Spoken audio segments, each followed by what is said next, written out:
14, versículos 6 al 12. Bienvenido tú que estás allí del otro lado, no sé en qué país estás, no sé dónde nos acompañas, mas nos alegra poder tenerte a ti. Y aquí nuestro equipo, junto a nuestro equipo siempre oramos para que el Espíritu Santo pueda tocar tu corazón y que juntos podamos comprender aquel plan que Dios tiene para nuestra vida. Bienvenido. Qué alegría poder saludarte. Estamos hoy listos para poder comenzar una jornada más de nuestro estudio. Y como siempre, aquí acompañado de 6 buenos compañeros y amigos de jornada de esta temporada. Bienvenidos amigos, estamos listos para nuestro segundo estudio de esta temporada. Y como siempre, vamos para el libro de Apocalipsis, capítulo 14. Allí vamos a continuar con aquello que ya comenzamos en el programa anterior.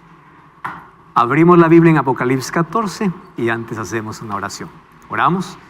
Te damos gracias, Señor, por esta oportunidad que tenemos una vez más de abrir tu palabra y pedimos que tu Santo Espíritu coloque una vez más esta verdad en nuestro corazón, que pueda ser comprensible, más que también nuestra respuesta pueda ser afirmativa para hacer un compromiso con la verdad que conocemos.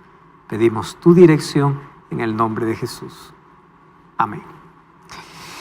Apocalipsis capítulo 14. Yo creo que al final de esta temporada vamos a terminar aprendiendo cada palabra de este texto. Vi volar por en medio del cielo otro ángel que tenía el evangelio eterno para predicarlo a los habitantes de la tierra, a toda nación, tribu, lengua y pueblo. Bueno, una de las cosas que nosotros entendemos cada vez que vamos a estudiar un texto bíblico es ubicarnos en el contexto en el cual se escribió. Un estudio concienzudo de la palabra de Dios no se lee bajo textos aislados, porque un texto forma parte de un contexto general. Hay muchas malinterpretaciones bíblicas justamente por aislar un texto de su contexto. Muchos hacen a Pablo decir lo que él nunca dijo.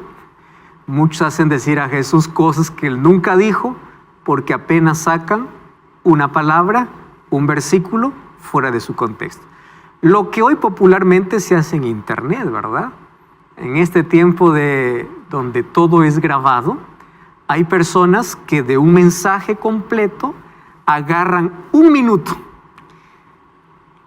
Qué bueno fuera que ese minuto sea pues el resumen del mensaje, pero hay personas malintencionadas que agarran el minuto donde en su propio contexto lo sacan para poder decir, miren lo que dijo, y no era exactamente lo que dijo. Ese trecho que ellos cortaron era parte de un tema general.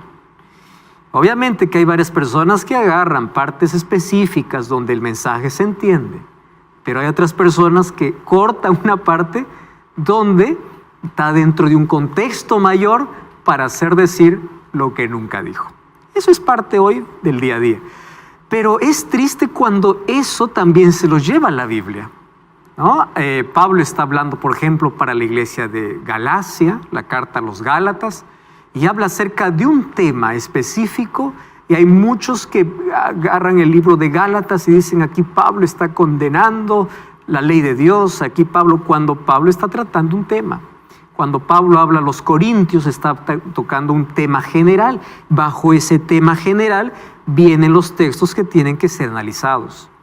La Biblia se tiene que leer todo texto en su contexto inmediato. ¿Y cómo se encuentra el contexto? El contexto es fácil de poder encontrar. A veces se encuentra, por ejemplo, el texto que hoy leímos de Apocalipsis capítulo 14, si se dan cuenta, leído a partir del versículo 6. El contexto puede iniciar a partir del versículo 1, o puede iniciar en el capítulo 13, o puede iniciar en el capítulo 12, o puede iniciar al comienzo del libro. Nosotros tenemos que leer un texto no aislado del contexto. Y hoy queremos situar el contexto en el cual se está escribiendo Apocalipsis capítulo 14. Si nosotros revisamos todo el libro de Apocalipsis, vamos a encontrar varias series específicas. algunas series, por no decir todas las series, son series y ciclos de 7. Por ejemplo, capítulo 1 encontramos los 7 espíritus de Dios, que representa la plenitud del Espíritu Santo. Capítulo 2 y 3 encontramos el ciclo de 7 iglesias. Capítulo 4, 5 y 6 encontramos el ciclo de 7 sellos. Luego vamos a encontrar 7 trompetas. Cada ciclo está dentro de un contexto, comienzo y fin.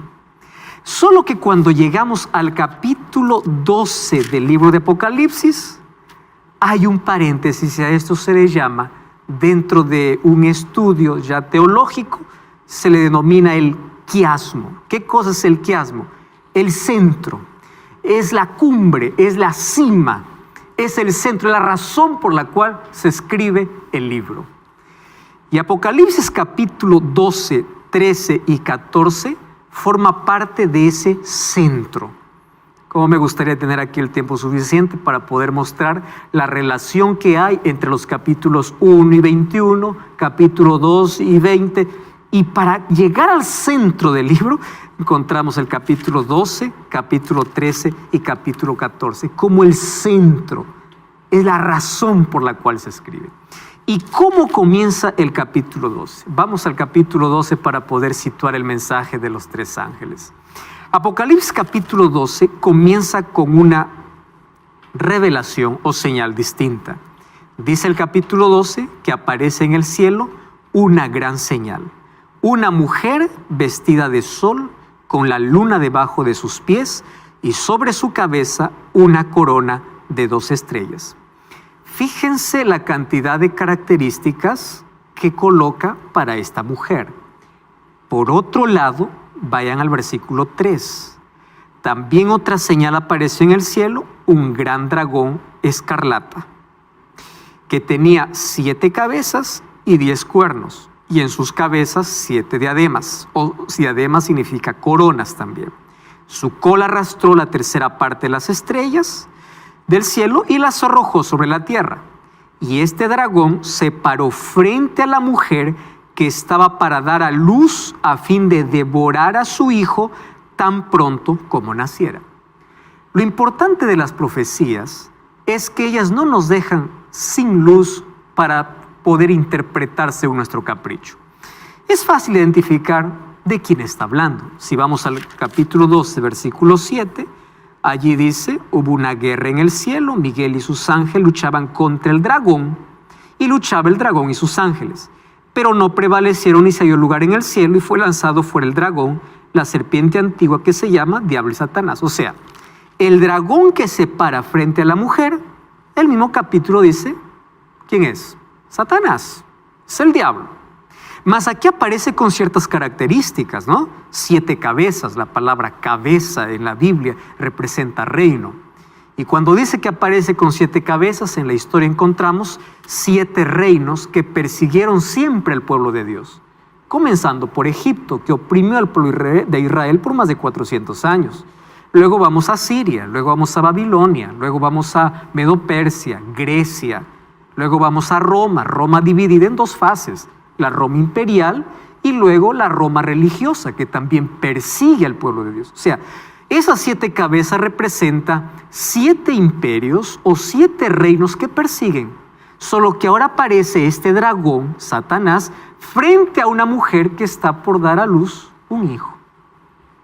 Y aquí encontramos el primer problema de interpretación, porque muchos piensan que esta mujer de Apocalipsis capítulo 12 es María.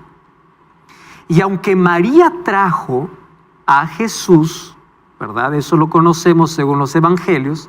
Esta mujer aquí en Apocalipsis no representa a María. Y les voy a decir por qué no representa a María. Por una razón muy sencilla. Vean el versículo 6. El versículo 6 dice así: la mujer huyó al desierto donde tenía un lugar preparado por Dios para ser sustentada por 1260 años. Versículo 14. Se le dieron a la mujer 2 alas de águila para que volara delante de la serpiente al desierto, a un lugar donde es sustentada por tiempos, tiempo y la mitad de un tiempo. 1260 días en profecía, un día equivale a un año, son 1260 años. Entonces, ¿por qué no puede ser María aquí la que está representando esta mujer? Porque en ningún momento María huyó al desierto por 1260 días o años. Entonces esta mujer es el símbolo de alguien más. ¿El símbolo de qué? Vamos a ver las ciertas características. La característica es que esta mujer aquí representa al pueblo de Dios, a quien a través del pueblo trajo a luz al Mesías. ¿A dónde pertenecía María? Al pueblo de Israel. Entonces, a través del pueblo que Dios da a luz, o trae al Mesías. ¿Basado en qué? Apocalipsis capítulo 3. Miren la primera profecía de la Biblia. Apocalipsis capítulo 3, versículo 15. Apocalipsis 3:15 dice así: pondré enemistad entre ti y la mujer, entre tu simiente y la simiente suya.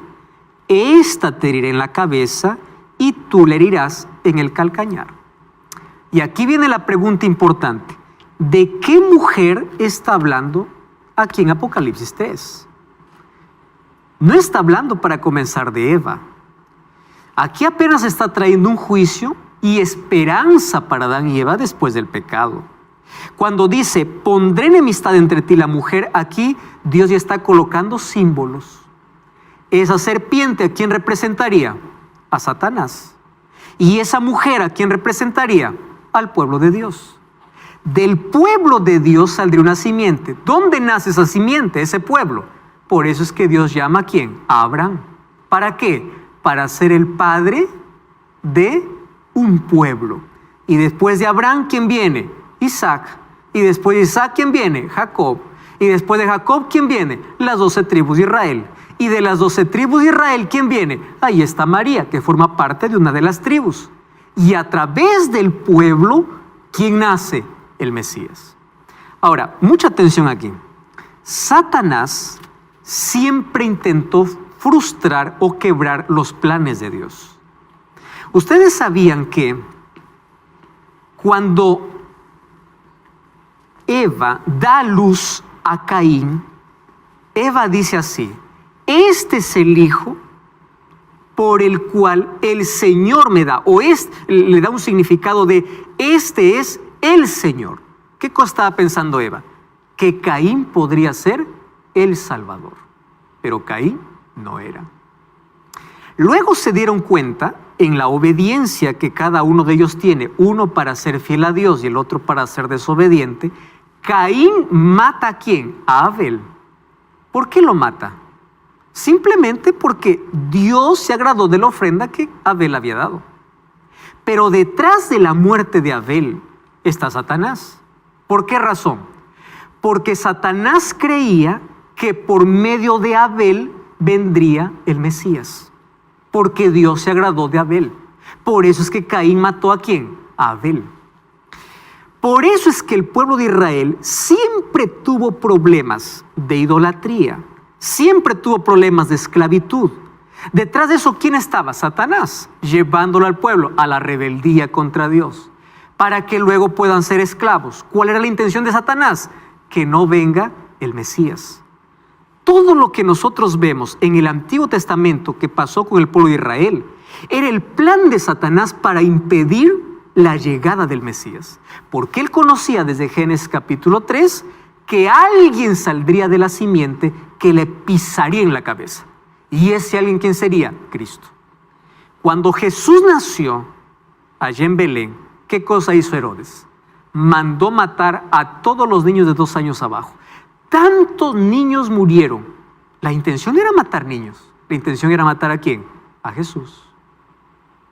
Por eso es que dice que este dragón se paró frente a la mujer para que cuando ésta da luz, devorase al niño. ¿Lo consiguió? No lo consiguió. Porque ahí aparece el ángel y huyen ¿para dónde? Para Egipto. José y María. Pero miren qué cosa sucede. En este gran conflicto que presenta, donde Satanás quiere interrumpir el plan de Dios para que no llegue el Mesías, aparece la figura de una mujer vestida de sol con la luna debajo de sus pies. ¿Qué características tiene? 2 estrellas sobre su cabeza. Esas 2 estrellas significan la victoria del pueblo de Dios. Estrella o corona es victoria del pueblo de Dios a través de toda la historia. 12 tribus en el Antiguo Testamento, 12 apóstoles en el Nuevo Testamento. ¿Qué significa el sol? Malaquías capítulo 4, versículo 2. El sol representa a Cristo, representa la justicia divina. Esta mujer o este pueblo elegido de Dios está vestido de Cristo. La luna debajo de sus pies, la luna no tiene luz propia, la luna tiene la luz del sol. Esa luna debajo de sus pies es donde está cimentada esa iglesia, ese pueblo. ¿Dónde? En la palabra de Dios. Ya David decía, lámpara es a mis pies tu palabra y lumbrera mi camino. Esa luna son los principios, es la verdad sobre el cual está sostenida esta mujer que representa ¿qué? Al pueblo de Dios, tanto en el Antiguo como en el Nuevo Testamento. Entonces, Apocalipsis capítulo 12 me presenta la guerra, el conflicto que va a existir a través de toda la historia, antes que venga el Mesías, para impedir que Cristo viniese. Y cuando el Mesías vino, como Satanás no pudo ni derrotarlo en el desierto, ni vencerlo en la cruz, ahora comienza ese conflicto a extenderse, ya no con Cristo, porque Cristo siempre lo vence. Ahora el conflicto se extiende con el pueblo de Dios. Por eso es que en Apocalipsis 12 encontramos a la iglesia en el tiempo apostólico, a la iglesia en el tiempo medieval, porque dice que la mujer huyó. Cuando dice que la mujer huyó al desierto, los fieles cristianos tuvieron que salir de las ciudades y huir a vivir ¿a dónde? Al desierto, literalmente. Recordemos de los valdenses, los hugonotes, gente que quería ser fiel a Dios, tuvo que huir porque comenzó una persecución en la Edad Media, que eso comenzó en el año 538 y se extendió hasta el año de 1798. Eso está en los libros de historia, conocido como la Edad Medieval, la Edad Oscura, la edad de persecución, la edad de Santa Inquisición, esa edad de persecuciones. La iglesia tuvo que huir ¿a dónde? Al desierto. Pero luego aparece en el versículo 17 de Apocalipsis capítulo 12 que del desierto volvió un remanente. Miren lo que dice Apocalipsis capítulo 12, versículo 17. Apocalipsis 12, 17 dice así: entonces el dragón se llenó de ira contra la mujer. Mujer representa entonces al pueblo de Dios. Y se fue a hacer guerra contra el resto de la descendencia de ella. ¿Cuál es ese resto? Contra los que guardan los mandamientos de Dios y tienen el testimonio de Jesucristo. Ahora, mucha atención entonces aquí. La mujer representa al pueblo de Dios. Ese pueblo de Dios trajo al Mesías, aun cuando Satanás quiso interrumpir los planes. Ese Mesías derrotó a Satanás. Pero Satanás, aún derrotado, él no se da por vencido completamente. Él comienza a hacer guerra a la mujer, o sea, al pueblo. Primero los persigue. Por eso la iglesia o la mujer tiene que huir al desierto por 1260 años. Pero luego de esos 1260 años, ¿qué cosa aparece? El resto, el remanente. ¿Cuál es el remanente? Tiene una característica: los que guardan los mandamientos de Dios y tienen el testimonio de Jesucristo. Entonces vamos a analizar que Apocalipsis 14 aparece luego de una persecución de 1260 años. Y ese remanente es el que tiene que predicar el mensaje de los 3 ángeles. ¿Cuál es el mensaje de los 3 ángeles?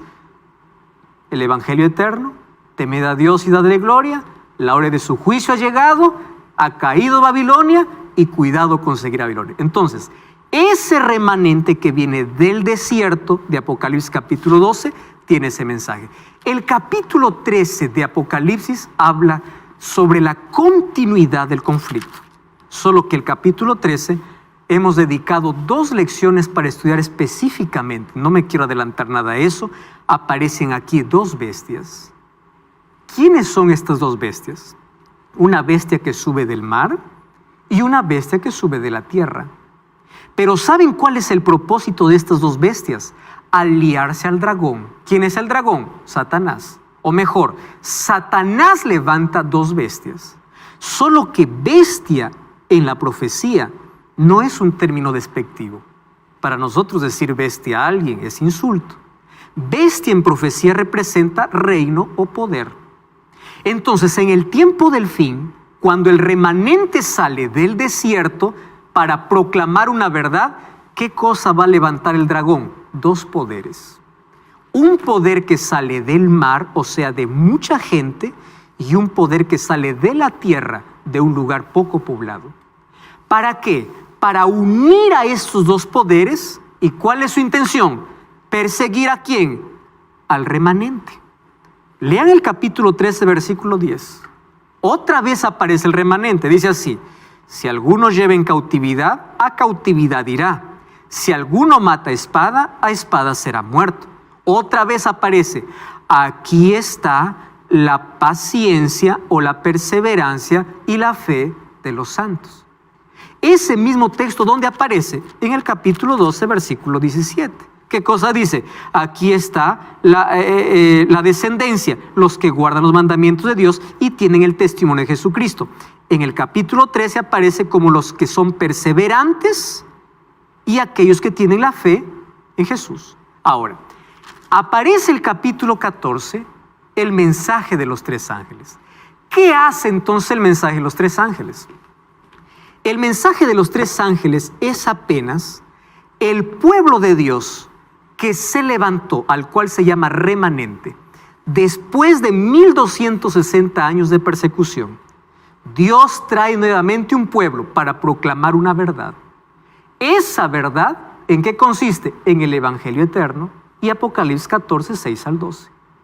Solo que ese remanente va a ser, ¿qué cosa? Perseguido por Satanás, así como fue en el antaño. Ese remanente va a levantar su voz, y cuando levante su voz, Satanás levantará dos aliados para poder silenciar esa voz, para poder perseguir a ese remanente. Solo que ese remanente no tiene un nombre específico. Ese remanente, ¿qué cosa tiene? Características. Entonces, ¿cómo yo puedo encontrar el remanente que Dios levanta para el tiempo del fin? El pueblo de Dios en el tiempo del fin no es por nombre, sino por características. Y aquí están las características, miren. En Apocalipsis capítulo 12 aparece como los que guardan los mandamientos de Dios y tienen el testimonio de Jesús. En el capítulo 13 aparecen como aquellos que perseveran en la fe de Jesús. Y Apocalipsis capítulo 14, vamos al texto de Apocalipsis capítulo 14, versículo 12, dice así: aquí está la perseverancia de los santos, o la paciencia de los santos, los que guardan los mandamientos de Dios y la fe de Jesús. ¿Ahora entienden por qué necesitamos entender el contexto? ¿Cuál es el contexto general? El mensaje de los tres ángeles aparece en un contexto de un gran conflicto. ¿El gran conflicto entre quién? Entre el dragón, que es Satanás, y la mujer, que representa el pueblo de Dios. El dragón quiere destruir primero a Jesús, no puede. Como no puede destruir a Jesús, ¿a quién persigue? A la iglesia. Como no puede destruir a la iglesia, finalmente tiene ira ¿contra quién? Contra un remanente. Ese remanente tiene características. Guardan los mandamientos de Dios, tienen el testimonio de Jesús. En el capítulo 13 son perseverantes en la fe. Y en el capítulo 14 se repite lo que dice en el capítulo 12. Aquí está la perseverancia de los santos, los que guardan los mandamientos de Dios y tienen la fe de Jesús. ¿En qué contexto está el mensaje de los tres ángeles? En un contexto de conflicto, de guerra entre el dragón, que es Satanás, y el pueblo de Dios. Ahora la lucha es entre dos poderes: el pueblo de Dios, que está siendo respaldado y guiado por Dios, y Satanás siempre intentando silenciar al pueblo de Dios, siempre intentando perseguir al pueblo de Dios, siempre intentando destruir al pueblo de Dios. Pero Satanás sabe que aún su lucha, por más fuerte que sea, él la tiene perdida, pero aún así él no desiste. ¿Cuál es el centro de este grande conflicto? Entre persecución, entre destrucción, entre lo que Satanás quiere hacer, siempre habrá un pueblo remanente.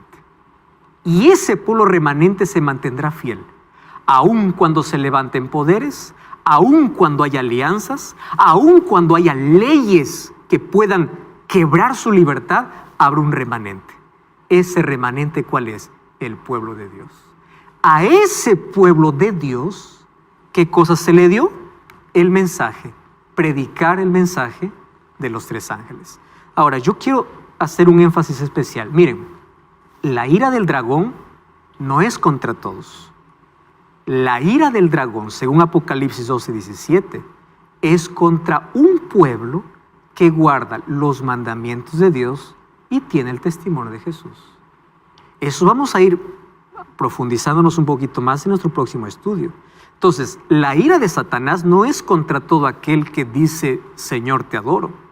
La ira de Satanás es contra el pueblo que intenta o quiere ser 98-100-1460, o mejor, ingresa a nuestro sitio web estudielabiblia.com. Vas a encontrar este y otros materiales que van a enriquecer tu fe. Muy bien, estamos entonces estudiando Apocalipsis 14 y el contexto. Estamos estudiando Apocalipsis 14 y el contexto donde los 3 ángeles aparecen anunciando el Evangelio eterno. ¿En qué contexto? De un gran conflicto. Si ustedes se dan cuenta, Apocalipsis tiene un tema principal: presentar a Jesucristo como el vencedor, presentar al pueblo de Dios aún sufriendo en la tierra, pero al final tiene la victoria, y presentando el grande conflicto. Entonces, el problema de todo lo que pasa ahora tiene que ser visto a través de los lentes del gran conflicto. ¿Cómo puedo entender injusticia, maldad, violencia, dolor? A través del gran conflicto. ¿Cómo puedo entender las profecías? A través del contexto del gran conflicto. ¿Dónde aparece el remanente? El pueblo fiel de Dios, que en medio de persecuciones, en medio de turbulencias, en medio de tanta cosa que Satanás levantó para destruir, siempre habrá un pueblo fiel. Ese es el remanente. Y ese remanente tiene características y tiene un mensaje. ¿Cuál es el mensaje del remanente? Por eso es que Satanás odia más todavía. Porque este mensaje tiene o es un mensaje cristocéntrico. Y esto ya vimos en el programa anterior, ¿verdad? El Evangelio eterno es presentar a Cristo.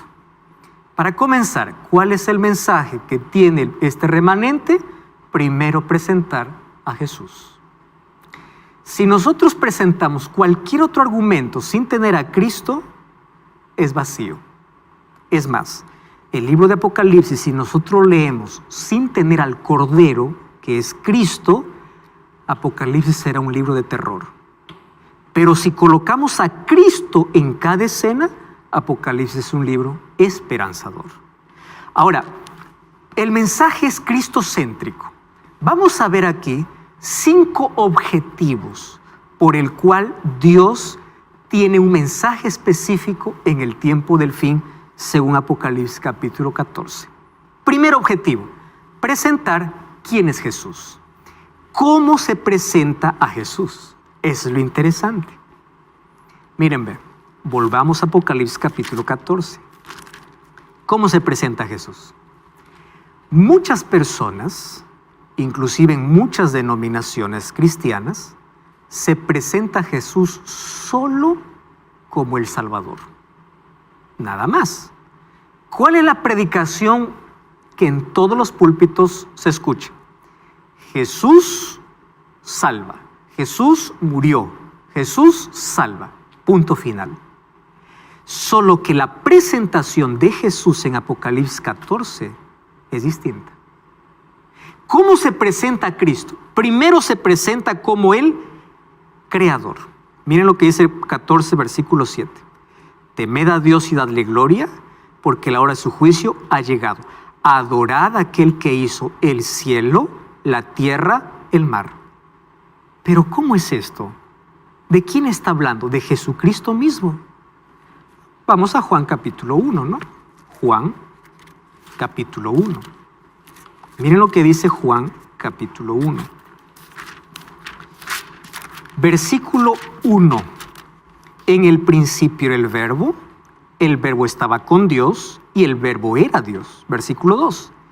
Este estaba en el principio con Dios. Versículo 3. Todas las cosas por medio de Él fueron hechas. Y sin Él, nada de lo que ha sido hecho fue hecho. ¿Quién es el agente creador en el principio? Cristo. ¿A quién está presentando Juan en el capítulo 1? A Cristo. Entonces, el Evangelio eterno, cuando dice, presenta a Cristo, ¿cómo lo presentamos? Primero como el creador, porque inclusive dentro de iglesias cristianas, hoy está entrando de manera sutil el asunto de evolucionismo, donde dice que Dios usó la evolución para traer la existencia, incluso dentro de medios religiosos. Hay muchos que defienden, intentan casar las dos cosas, creacionismo y evolucionismo. El Evangelio eterno consiste en presentar a Cristo como ¿qué? Primero como el Creador. Número 2, como el Salvador. Por eso ahí está ¿qué cosa? El Evangelio eterno. Y el Evangelio eterno es la gracia de Cristo, el perdón de Cristo, la misericordia de Cristo.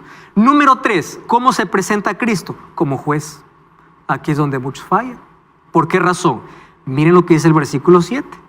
Temed a Dios y dadle gloria, porque la hora de su juicio ha llegado. Muchos solamente se quedan en el Calvario, pero no van al santuario. Cristo realizó su obra en el Calvario, pagando el precio de nuestra condenación. Pero allí terminó el plan de salvación, ¿no? Del Calvario tenemos que dirigirnos ¿a dónde? Al santuario. Para eso existe el libro de Hebreos. Y en Hebreos me dice que Cristo ahora en el santuario está realizando una obra de juicio a favor del creyente. Porque aunque Él murió por todo el mundo, no todo el mundo se salva. ¿Por qué no todo el mundo se salva? Porque no todos aceptan su sacrificio. ¿Qué está haciendo Cristo en el santuario? Aplicando su sangre en favor de aquellos que lo aceptan. Entonces, el Evangelio eterno es presentar a Cristo como el Creador, como el Salvador, pero también como el juez, también como el abogado y también como el protector. Entonces, como respuesta a ese Jesucristo que estoy presentando, allí vienen las órdenes del ángel. ¿Cuál es la orden del ángel? Teme a Dios, dadle gloria y adórale. 3 indicaciones, 3 imperativos que lo vamos a ver en las próximas lecciones. Porque esto no se entiende fácilmente. ¿Qué significa temer a Dios? ¿Qué significa dar gloria a Dios? ¿Qué significa adorar a Dios? ¿Adorar es solamente ir al templo? ¿Adorar es solo levantar las manos y decir aleluya? ¿Qué es adorar a Dios? Eso vamos a ver. Pero primero se presenta a Cristo. ¿Y cómo se presenta a Cristo? Como el Creador. ¿Cómo más? Como el Salvador. ¿Cómo más? Como el juez. Esa parte no nos gusta, ¿verdad? Porque la mayoría presenta solo a Cristo Salvador, no al Cristo juez. El Evangelio eterno es presentar a Cristo en todo su esplendor. Amor y justicia que van de la mano, las dos cosas. Ahora, ¿cuál es el segundo propósito del mensaje? Preparar un pueblo para el encuentro con Dios. Me encanta esta expresión. ¿Cuál es la intención, el objetivo del mensaje de los 3 ángeles? Primero, presentar a Cristo, pero completo. No solamente un aspecto, completo. Amor y justicia, gracia y advertencia. Ahora, número 2, preparar un pueblo. ¿Por qué se necesita preparar un pueblo? Este pueblo necesita tener por lo menos 5 características. Número 1, como se presenta a Cristo, se le invita a tener una relación con Cristo. Número 2, este pueblo es adorador. Ojo con la palabra adoración, porque la verdad del conflicto en esta tierra es por adoración. Satanás quiere ser adorado y Dios merece ser adorado. Entonces, ¿a quién estoy adorando? El mensaje de los 3 ángeles me lleva a adorar a Dios de manera correcta. Porque una falsa adoración, ¿a dónde me lleva? Adorar a Satanás. Número 3.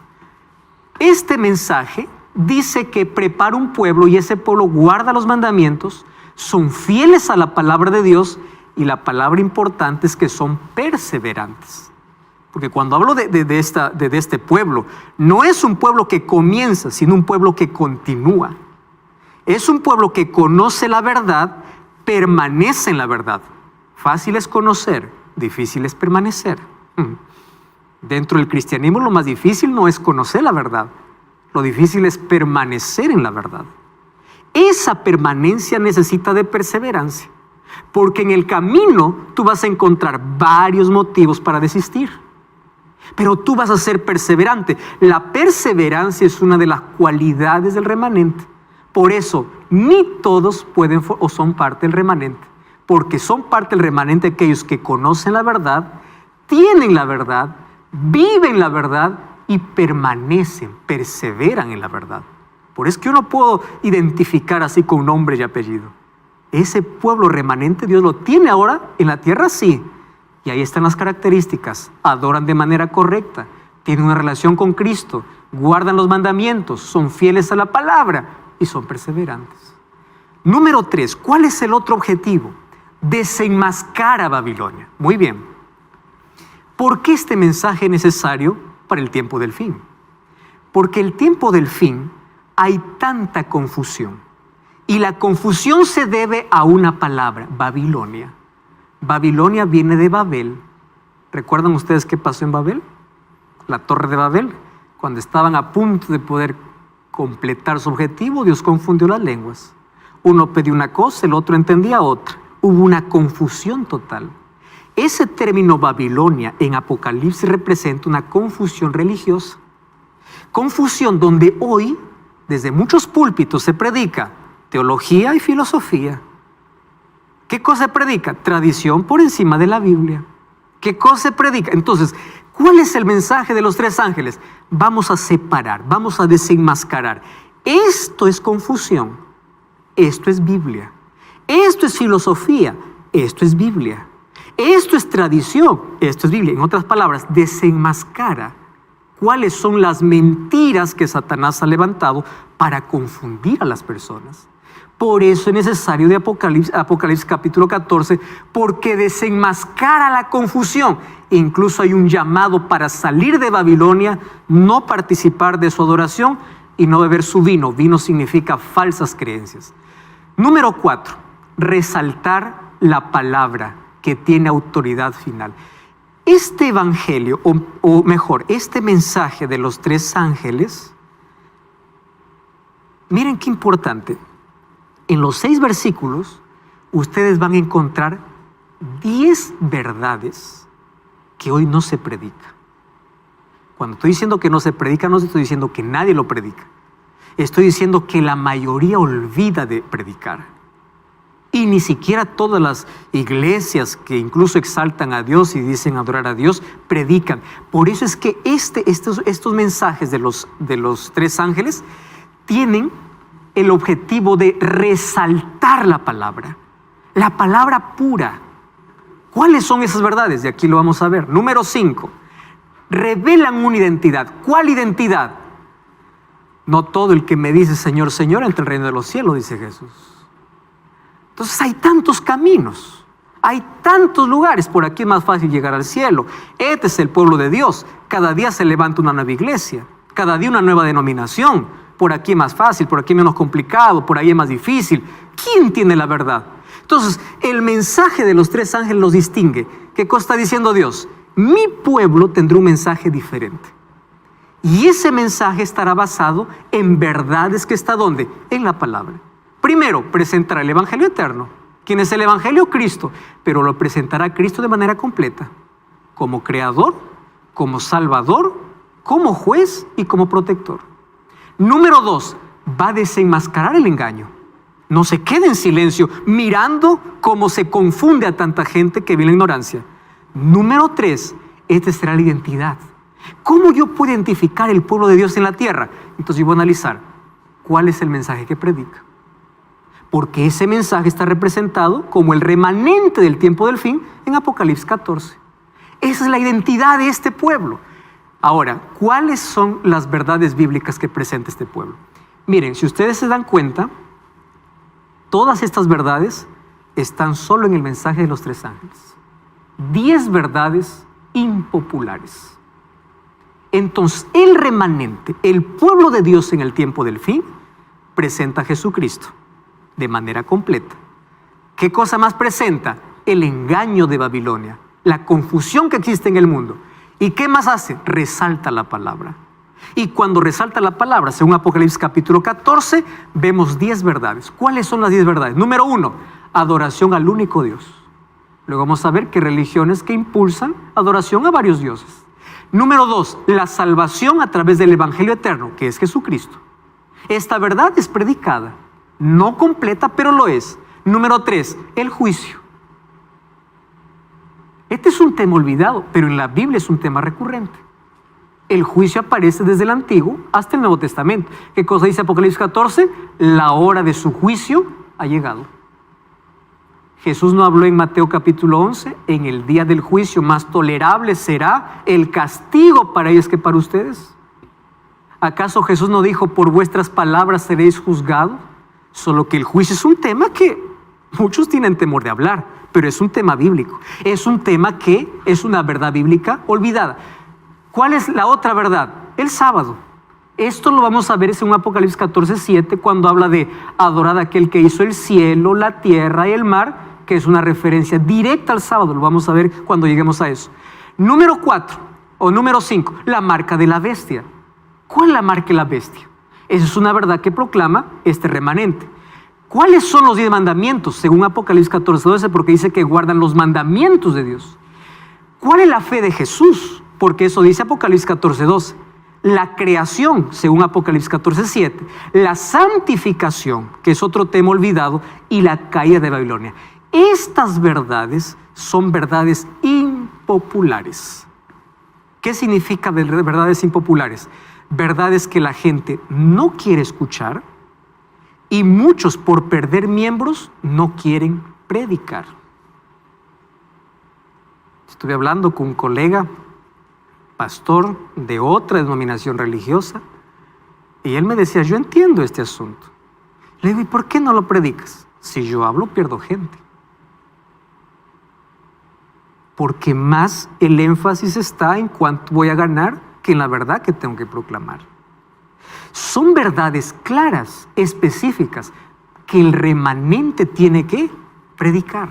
Ahora, todo eso se resume ¿en qué? En 3 cosas. Primero, en el Evangelio.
¿Cuál es el Evangelio?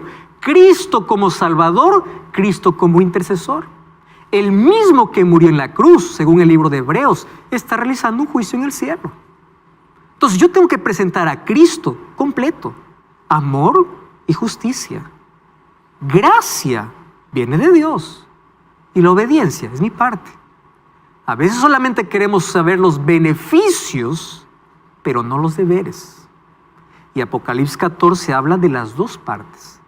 Esto es lo que Dios te da y esto es lo que tienes que hacer. No es un mensaje inventado.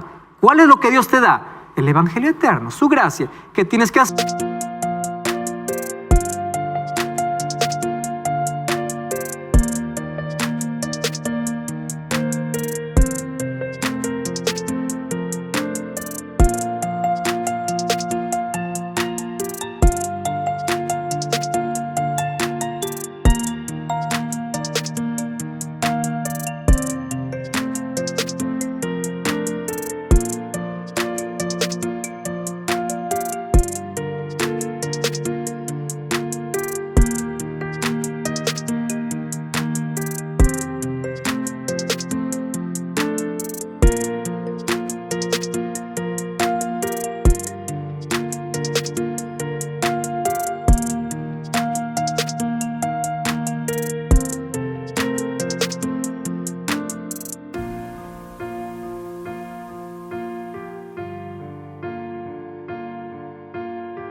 teme a Dios, dale gloria, adora a Dios, es tu parte.